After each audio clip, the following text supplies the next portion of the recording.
Chapter 8. The first Christmas after Miss Sullivan came to Tuscumbia was a great event. Everyone in the family prepared surprises for me, but what pleased me most, Miss Sullivan and I prepared surprises for everybody else. The mystery that surrounded the gifts was my greatest delight and amusement.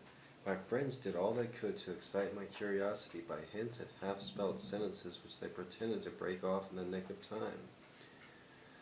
Miss Sullivan and I kept up a game of guessing which taught me more about the use of language than any set lessons could have done. Every evening, seated around a glowing wood fire, we played our guessing game, which grew more and more exciting as Christmas approached. On Christmas Eve, the Tuscumbia school children had their tree, to which they invited me. In the center of the schoolroom stood a beautiful tree ablaze and shimmering in the soft light, its branches loaded with strange, wonderful fruit. It was a moment of supreme happiness.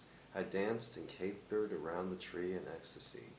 When I learned that there was a gift for each child, I was delighted, and the kind people who had prepared the tree permitted me to hand the presents to the children. In the pleasure of doing this, I did not stop to look at my own gifts, but when I was ready for them, my impatience for the real Christmas to begin almost got beyond control. I knew the gifts I already had were not those of which friends had thrown out such tantalizing hints, and my teacher said the presents I was to have would be even nicer than these. I was persuaded, however, to content myself with the gifts from the tree and leave the others until morning. That night after I hung my stocking, I lay awake a long time, pretending to be asleep and keeping alert to see what Santa Claus would do when he came. At last I fell asleep with a new doll and a white bear in my arms. Next morning, it was I who awaked the whole family with my first Merry Christmas. I found surprises not in only the stocking, but on the table, and on the chairs, and at the door, and on the very window-sill. Indeed, I could hardly walk without stumbling on a bit of Christmas wrapped-up tissue paper. But when my teacher presented me with the canary, my cup of happiness overflowed. Little Tim was so tame that he would hop on my finger and eat candied cherries out of my hand. Miss Sullivan taught me to take all the care of my new pet. Every morning after breakfast I prepared his bath, made his cage clean and sweet, filled his cups with fresh seed and water from the wellhouse, and hung a spray of chickweed in his swing.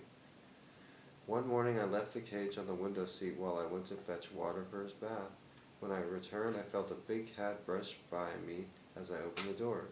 At first I did not realize what had happened, but when I put my hand in the cage and Tim's pretty wings did not meet my touch or his small pointed claws take my finger, I knew that I should never see my sweet little singer again. Oh, that's sad. You cats like that? My cats are looking at me and they're like, good one, I like that. You like that story, Moses? I know. You're a killer, I know. Yeah, that was chapter 9 for Helen Keller's The Story of My Life. And I am Gregory Brandt.